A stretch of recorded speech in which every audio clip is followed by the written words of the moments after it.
बिस्मिल्लाहिर्रहमानिर्रहीम। इय्याका नअबुदु व इय्याका नस्तईन। मैं एहसान नाज प्रोग्राम सियासत बखैर में ईद शो में आपको खुशामदीद कहता हूँ। आज के हमारे प्रोग्राम में ईद की खुशियाँ बांटना, मुसलमानों का आपस में प्यार मोहब्बत और सारे गिले शिकवे करके ख़त्म करके गले मिलना, ये सुन्नत रसूल है, सुन्नत इब्राहिमी है। इस पर अमल करने के लिए तमाम पाकिस्तानियों को, तमाम मुसलमानों को सियासत को छोड़ के, मुनाफिकत को छोड़ के, रवादारी और इस्लामी शार को सामने रखते हुए एक दूसरे को खंदा पेशानी से मिलना चाहिए। और आज हम इसी मौजू पर बात करेंगे। हमारे जो मोअज़्ज़ज़ मेहमान हैं उनका तल्लुक़ पाकिस्तान पीपल्स पार्टी, पाकिस्तान तहरीक इंसाफ और एक मोहतरमा डॉक्टर साहबा हैं।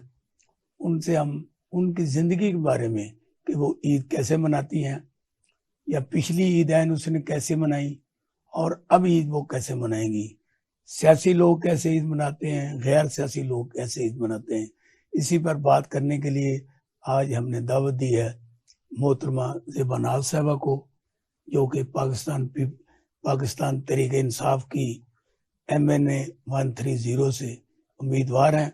मैं आपको खुशामदीद कहता हूँ। Thank you for coming. दूसरे हमारे मेहमान हैं डॉक्टर इरत शाहीन। ये माहिर नफ्सियात हैं। अब पता नहीं ये ईद कैसे मनाते हैं, इनसे पूछेंगे।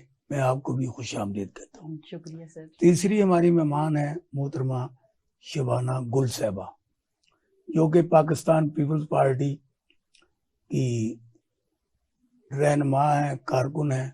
मॉडल टाउन लाहौर से इनका ताल्लुक है और इनके बकौल हमारी तीसरी जो नस्ल है वो पीपल्स पार्टी में है। और इन्हें ख़ास तौर पर नरगस खान साहबा जो लाहौर की प्रेसिडेंट हैं, वो किसी एक फौतगी की वजह से तशरीफ नहीं ला सकी।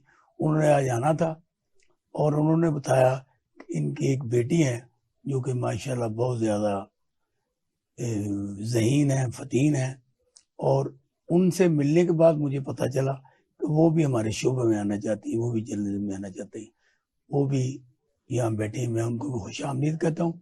तो सबसे पहले मैं शुरू करता हूँ डॉक्टर मोहतरमा शबाना गुल साहबा से। आप बताएं जी, पीपल्स पार्टी के लोग कैसे ईद मनाते हैं? बिल्कुल इसी तरह ईद मनाते हैं जिस तरह हम सब मनाते हैं। अच्छा। आपस में बड़े प्यार मोहब्बत से उसी तरह एक दूसरे को ईद मुबारक देते हैं, एक दूसरे की खैरियत पूछते हैं और जिन्होंने कुर्बानी की होती है वो एक दूसरे के घर गोश्त भी भेजते हैं, खाने भी अच्छे अच्छे बनाते हैं। एक आम जिस तरह सब लोग मनाते हैं उस तरह हम लोग भी मनाते हैं, प्यार मोहब्बत से। तो आज ईद आप कैसे मना रहे हैं? बिल्कुल उसी तरह मना रहे हैं, एक दूसरे को ईद मुबारक कह रहे हैं। और ये कि कुर्बानी जब हम कर लेते हैं तो एक अपने दोस्त बाप सबको गोश्त भी घर पे भेजते हैं और अगर कोई अच्छी डिश बनाते हैं वो भी भेजते हैं। घर पे मेहमान भी आते हैं। बिल्कुल एक आम, मतलब जिस तरह एक आम रूटीन में हम करते हैं, उसमें कोई सियासत नहीं, कोई चीज़ नहीं। सियासत अपनी जगह, ईद की खुशियाँ अपनी जगह, इस तरह हम मनाते हैं। नहीं, ये बिलावल भुट्टो ज़रदारी के नारे लगाते हैं, मिलते मनाते हैं।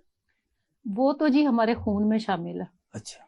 वो तो वो कहते हैं ना कि उस एक सच्चा जो पक्का जियाला होता है ना, वो जिए भुट्टो जब तक नहीं कहता ना तो तब तक बात नहीं उसकी ईद भी नहीं होती। ईद ही होती नहीं, पहले जिए भुट्टो उसके बाद ईद होती है हमारी। अच्छा जी, वो जिए भुट्टो तो हमारे खून में शामिल है जी, रच बस किया।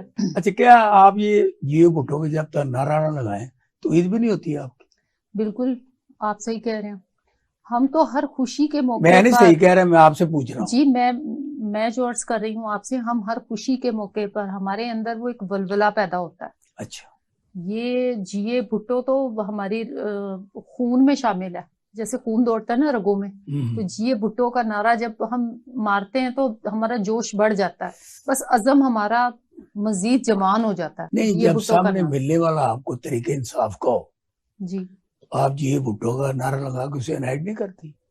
सॉरी, फिर से ये मैं आपके समझ। सामने आपका रिश्तेदार वो पीटीए का है, जी जी जी। लेकिन आप उसे गले लगा रहे हो और कह रहे जिए भुट्टो। नहीं, वो मतलब हम एक दूसरे के जब मिलते हैं, पीटीआई वाला कोई रिश्तेदार है या कोई नून लीग वाला रिश्तेदार है, तो हम एहतराम भी करते हैं एक दूसरे का। उसमें हमारा मतलब एक रिश्ता भी तो आ जाता है ना, उसमें हम फिर सियासत नहीं लाते हैं ना। लेकिन जब हम सियासत के मैदान में उतरते हैं तो जिए भुट्टो का नारा, हमारे हाथ में, एक हाथ में झंडा और हमारे मुंह में जिए भुट्टो का नारा होता है। उसमें फिर चाहे वो मेरा सगा कजन ही क्यों ना हो, चाहे वो पीटीआई का हो या नून लीग का हो, फिर हम अपनी पार्टी को ही सपोर्ट करते हैं और हम अपने भुट्टो साहब के परचम को ही बुलंद करते हैं। डॉक्टर साहब, आप ये बताएं, जी सर। आप माशाल्लाह महर नफ्सियात हैं, इरिशेन सेवा, आप किस तरीके से ईद मनाते हैं? सर, हम ईद मनाते हैं कि दूसरे लोगों आप को उनकी तरह का नहीं, वैसे मनाते हैं? नहीं, हाँ। दूसरे लोगों को सबसे ज्यादा, सबसे जो इम्पोर्टेंट चीज होती है ईद मनाने के लिए, वो सबसे पहले होता है ईद की नमाज अदा की जाए। ठीक है। ठीक है, उसके बाद ईद की नमाज अदा करने के बाद कुर्बानी की जाती है, और कुर्बानी के बाद फिर जो सबसे उसकी पहली डिश होती है वो होती है कि उसकी जो कलेजी है उसको बनाया जाता है और उसको खाया जाता है। और जो अपने रिलेटिव्स होते हैं, अपने क्लोज वन होते हैं, सबको ईद ग्रीटिंग्स का मैसेज किया जाता है। और बेसिकली हम तो माहिर नफ्सियात, हमारा तो काम है लोगों को खुश करने के तरीके बताना। तो ये ईद जो है, ये बेसिकली वो एक हेल्दी इवेंट है जिसमें दूसरे लोग एक दूसरे के क्लोज होते हैं, एक दूसरे को अप्रिशिएट करते हैं। और अल्लाह ताला ने एक सिस्टम बनाया हुआ है कि जो लोग पूरा साल जो है वो कुर्बानी नहीं कर सकते, उन लोगों के लिए अल्लाह ताला ने एक सिस्टम बनाया है। और डॉक्टर्स की ये ज्यादा जिम्मेदारी है, और जो अपने पेशेंट्स हैं उनको भी सिखाया जाए, जो लोग उदास रहते हैं, परेशान रहते हैं, कि उन्होंने किस तरह से ईद की खुशियों में पार्टिसिपेट करना है। बाकी जहाँ तक डॉक्टर्स की बात है, तो डॉक्टर्स ऑब्वियसली इस ईद पे जरा घर पे होते हैं, तो वो फैमिली के साथ ज्यादा टाइम स्पेंड करते हैं। तो हम तो ईद इस तरह से सेलिब्रेट करते हैं कि ज्यादा फोकस जो होता है वो हमारा इस चीज पे होता है कि गेट टुगेदर्स हों फैमिली के साथ, रिलेटिव्स के साथ। और जो पेशेंट्स हैं उनको ईद के बाद जब मिला जाए तो उनको भी अप्रिशिएट किया नहीं, जाए। ईद में मिल लेते हैं अगर को आ जाए तो? बिल्कुल, ईद किसी को मिलते हैं। दौरा पड़ जाए अगर? जी बिल्कुल। हाँ। लास्ट टाइम हुआ था, छोटी ईद पे ऐसा हुआ था कि ईद के सेकंड डे एक पेशेंट को जो है वो जरूरत पड़ गई थी ट्रीटमेंट की, सेशन की। तो मैंने ईद के सेकंड डे ही उनको जो है वो ट्रीटमेंट दिया था ऑनलाइन। तो इस तरह के केसेस होते हैं, ईद पे भी पेशेंट्स की तबीयत खराब हो जाती है। ऑनलाइन लोग सेटिस्फाई हो जाते? जी बिल्कुल, जो लोग आउट ऑफ सिटी से होते हैं वो ऑनलाइन सेटिस्फाइड होते हैं। उसका प्रोसेस ये होता है कि वीडियो कंसल्टेशन होती है, उसमें जैसे आप मेरे साथ लाइव बात करें, इसी तरह वीडियो कंसल्टेशन पे हम लाइव बात करते हैं और पेशेंट के सारे प्रॉब्लम्स को सुना जाता है। और फिर उनको जो है वो साइकोथेरेपी दी जाती है, उनको समझाया जाता है, बताया जाता है। उनको रिलैक्स करने के लिए डिफरेंट एक्सरसाइजेज होती हैं, वो करवाई जाती हैं। पेशेंट जो है वो फिर रिलैक्स हो जाता है। मोहतरमा ज़ेबा नाज़ साहब, आप पीटीआई से हैं और आप भी ईद मनाते हैं और डिफेंस में ईद मनाते हैं। ये डिफेंस वालों की ईद और पीटीआई वालों की ईद कैसी? शुक्रिया ना साहब, आपको पहले तो बहुत बहुत ईद मुबारक। और आज ईद और कुर्बानी की ईद है, और उस हवाले से देखने वाले, सुनने वाले और आपके जितने स्टूडियो में लोग हैं, मैं सबको ईद मुबारक कहना चाहती हूँ। और जो देखने वाले हैं उनको भी ईद मुबारक कहना चाहती हूँ, क्योंकि हम सियासी लोग हैं। हमारी ईद आम लोगों से बिल्कुल डिफरेंट होती है, क्योंकि हमारी ईद गुजरती है लोगों में। हमारे तो पर्सनल फैमिली में ईद का टाइम भी कम ही गुजारा जाता है, क्योंकि हमारे घरों में सुबह सुबह आने जाना शुरू हो जाता है, क्योंकि ईद का दिन होता है। हम ईद नमाज पढ़ते हैं इकट्ठे, और फिर ईद नमाज के बाद कुर्बानी का सिलसिला शुरू हो जाता है। फैमिली में आना जाना शुरू हो जाता है, लोग मिलने वाले आना शुरू हो जाते हैं। तो इस तरह हमारा गहमा गहमी जारी रहती है। उसमें हम ज्यादा टाइम तो उन लोगों को याद रखते हैं जिनको कोई भी नहीं याद रखता।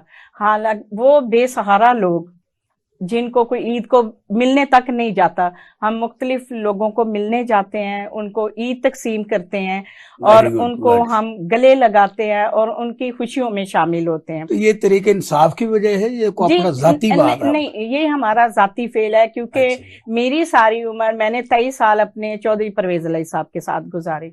और मैंने क्योंकि सबसे पहले आगाज किया 2002 में मुशर्रफ दौर में, तब मैंने काउंसलर का इलेक्शन लड़ा। फिर उसके बाद मैं बैतुल माल की चेयरमैन रही, फिर मैंने MNA का इलेक्शन लड़ा NA 131 से, और अभी क्योंकि हालात कुछ इस तरह से हो गए कि डिले हो गया, लेकिन अभी इंशाल्लाह इलेक्शन होंगे तो मैं मरियम नवाज का मुकाबला करने के लिए तैयार थी, क्योंकि चौधरी परवेज इलाही साहब ने भी और इमरान खान साहब ने भी अनाउंस किया था कि भाई आप मुकाबला करें।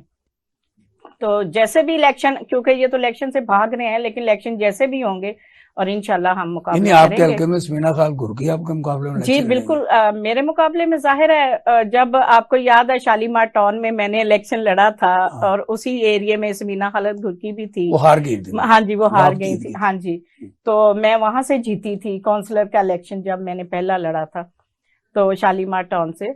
तो ईद के दिनों में हम चाहते हैं कि हम उन लोगों को भी याद रखें, उनको भी साथ लेके ऐसी लोगों में खुशियां बांटे, क्योंकि ईद के दिनों में ही खुशियां बांटते हम तो नहीं। ये बेनिफिट करते हैं आपके ये PTA के लोग, इनको ईद मिलनी या पीपल पार्टी को मिलनी, नहीं, नून एहसान लीग को साहब मिलनी है? नहीं, एहसान साहब, हमारे में ये इंसानियत का नाता है, ये हम सियासत को एक जगह पे छोड़ दें।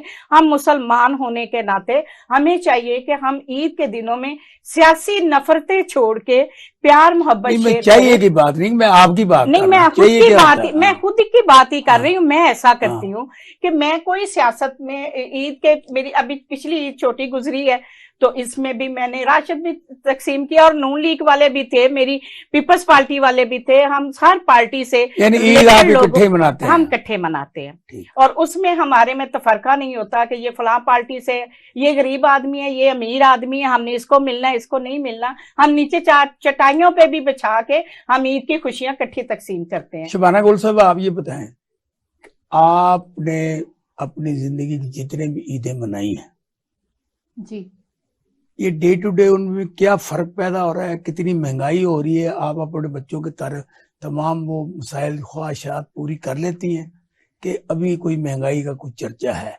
महंगाई तो वाकई बहुत ज्यादा है, और पिछले साल अगर चले जाएं तो इतनी महंगाई नहीं थी, पिछले साल भी थी महंगाई, और इस साल तो बहुत ज्यादा है। वो महंगाई इसलिए नहीं थी ना कि वो दौर था इमरान खान का, और अभी जो पार्टी है, अब देखे चेंज तो आता है ना। देखे अभी जो इतनी महंगाई है कि लोग बाजारों में चले अच्छा, महंगाई में सारे उनको बात कर रहे हैं, उनको बात करने जवाब जरूर दूंगी कि ये कह रहे हैं कि इमरान खान थे तो महंगाई जो थी वो नहीं थी, लेकिन ये आपने कहा नहीं, इन्होंने कहा तब इतनी महंगाई नहीं थी जब इमरान खान साहब थे। लेकिन देखें अब महंगाई क्यों है, ये सारी उन्हीं की पॉलिसीज, IMF पे जो उन्होंने कर्जे जिन बुनियादों पे लिए, जिन शराइत पे लिए, उस सब का खमियाजा हम लोग भुगत रहे हैं भारी टैक्स देके। अब बिजली का जो बिल आता है उसमें हम इतना यूनिट नहीं। अच्छा, अब ईद पे आ जाए, छोड़े सियासत। मैं सियासत में नहीं आना चाहता, आप क्यों सियासत में आती है? नहीं, अब नहीं, आप, मैंने सिर्फ ये पूछा, आपने कहा पिछले साल महंगाई कम थी, तो ये अंडरस्टूड हो गया कि इमरान खान की हुकूमत थी। नहीं, इंशाल्लाह महंगाई को अब बिलावल साहब जो हैं, जब वो वजीर आजम बनेंगे तो सबसे पहला हमारी जो पार्टी का सबसे पहला एजेंडा है वो यही है कि इस महंगाई को हम कम करेंगे। सबसे पहले जरदारी साहब ने यही कहा है, क्योंकि हमारी ईद फिर अच्छी गुजरेगी, गरीबों की ईद फिर अच्छी गुजरेगी। ईद पे रहे ना? नहीं, ईद भी अच्छी गुजरेगी, सारे दिन अच्छे गुजरेंगे, राशन भी सस्ता मिलेगा, हर चीज को हम बैलेंस करेंगे। ये जो एक अप डाउन जिंदगी में हो गया ना, इसको हम बैलेंस करेंगे। और आपने देखा है कि बिलावल साहब जो हैं वो एक बेहतरीन वजीर खारजा है। अच्छा, बहुत बिजनेस लेकर आए, ये आपने बताया उसे जी। अब बात उन्होंने 2 अरब रुपया उन्होंने नहीं, आपने खुद कहा ना बिलावल साहब से, इसलिए मुझे बोलना पड़ा कि 2 अरब रुपया उन्होंने खर्च किया और टके का पैसा नहीं ले गए। नहीं, ऐसी कोई बात नहीं है, वो बहुत बेहतरीन वजीर खारजा और इंशाल्लाह अच्छे वजीर आजम बनेंगे, इंशाल्लाह अगले वजीर आजम। डॉक्टर साहब, आप ये बताएं कि ये जो महंगाई का चक्कर है वो डॉक्टरों को भी असरअंदाज होता है? जी, आप भी फीसें ज्यादा लेते हैं, लोगों को परेशान करते हैं, जाहिर सी बात है। और ईद पे अगर कोई आए तो डबल लेंगे आप उनसे। जाहिर सी बात है, जब कोई इमरजेंसी कॉल करेगा तो हमने तो अपनी ईद मनानी है। नहीं, वो उसमें डिपेंड करता है, जो लोग गुलबर्ग से आएंगे, DHA से आएंगे, उनकी फीस 3000 होगी। जो लोग रावी रोड से आएंगे, क्रीम पार्क से आएंगे, उधर मीनार पाकिस्तान से आएंगे, उनकी फीस 1500 होगी। जो जरा निश्तर की साइड से आएंगे उनकी तो 500 भी हो जाती है। मतलब डिपेंड करता है, ये मेरी पर्सनल पॉलिसी है।